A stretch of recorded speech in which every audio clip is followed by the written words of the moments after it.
All right, guys. Commentaries on the Gallic War. Commentaries on the Gallic War, number 43. So, let's break it down. Ariovistus of the German tribes that are in Gaul, he sent a message to Julius Caesar saying he wants to meet up. He wants a meeting, but he says, I don't want no footmen. I don't want nobody on foot. You can bring your cavalry, your men on horse, and that's it. Julius Caesar doesn't trust it. So he replaces his cavalrymen and he puts his legionary, the 10th Legion. The legionary soldiers are foot soldiers, but like the Navy SEALs or special operations guys, he puts them on the horse. Not trusting. And the 10th Legion, they're mentioned a couple times here, so I know they're important to Caesar. They were important when his men were afraid to move any further to engage with the Germanic people because they seen that they were huge and big and they were afraid. And at that point, Julius Caesar mentions his 10th Legion, a legion he could trust. These soldiers were trusted. The 10th Legion, maybe the 1 through 9 wasn't trusted. Or maybe those are maybe they're old men now and dead and gone. But so he puts his 10th Legion on the horses to go with him when he meets up with Ariovistus. So let's see what's going to happen. Because we're on commentary 43, and it goes all the way to 52, I think. Or maybe, yeah. I think L's 50, right? Because this is book 1. All right, guys, so we are on 43. There was a large plain, and in it a mound of earth of considerable size. This spot was at nearly an equal distance from both camps. Thither, as had been appointed, they came for the conference. Caesar stationed the legion which he had brought with him on horseback 200 paces from this mound. The cavalry of Ariovistus also took their stand at an equal distance.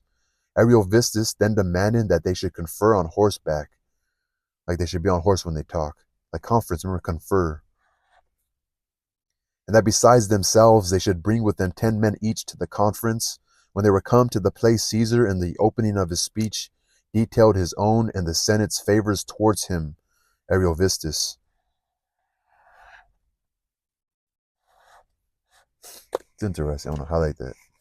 So Caesar, in the opening of his speech, detailed his own and the Senate's favors towards Ariovistus, and that he had been styled king, and that he had been styled friend by the Senate, and that very considerable presents had been sent him, which circumstance he informed him had both fallen to the lot of few and had usually been bestowed in consideration of important personal services, that he, although he had neither an introduction nor a just ground for the request, had obtained these honors through the kindness and munificence of himself, Caesar, and the Senate.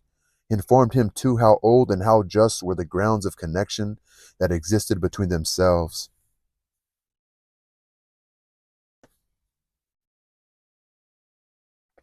The Romans and the Aedui.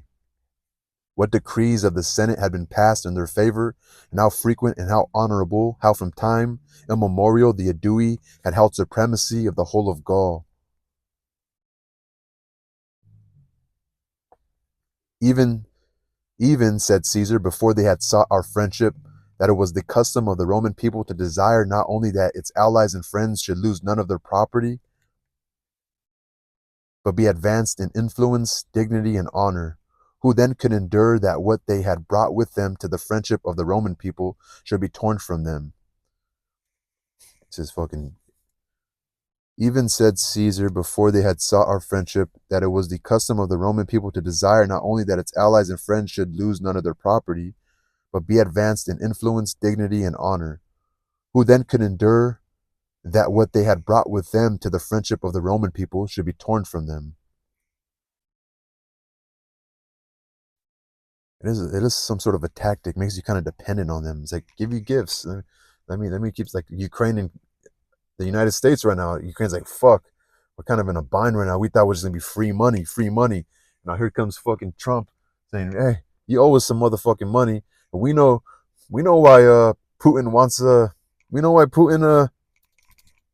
land in the first place, right? We want it back because all the minerals. We know why you guys are even necessarily have any sort of power. And so, who's gonna come to Ukraine's rescue? Is Putin gonna be his friend all of a sudden? I'm not sure. It's very interesting. He then made the same demands which he had commissioned the ambassadors to make, that Ariovistus should not make war either upon the Aedui or their allies, that he should restore the hostages, that if he could not send back to their country any part of the Germans, he should at all events suffer none of them any more to cross the Rhine. That Ariovistus should not make war either upon the Aedui or their allies,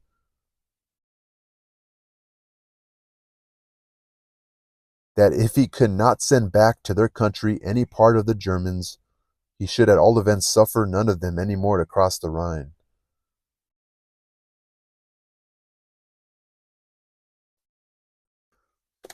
Like, don't come any further, stay away, don't mess with the Aedui. So the Aedui, so Caesar's protecting the Aedui here. This is fascinating. Fascinating. Wow. Fascinating. Fascinating. The conference. We'll say this is the conference right here. The conference.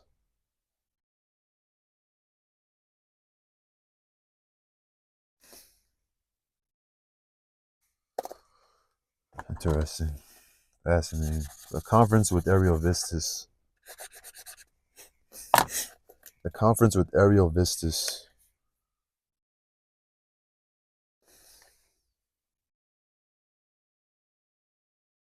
Conference with Ariovistus.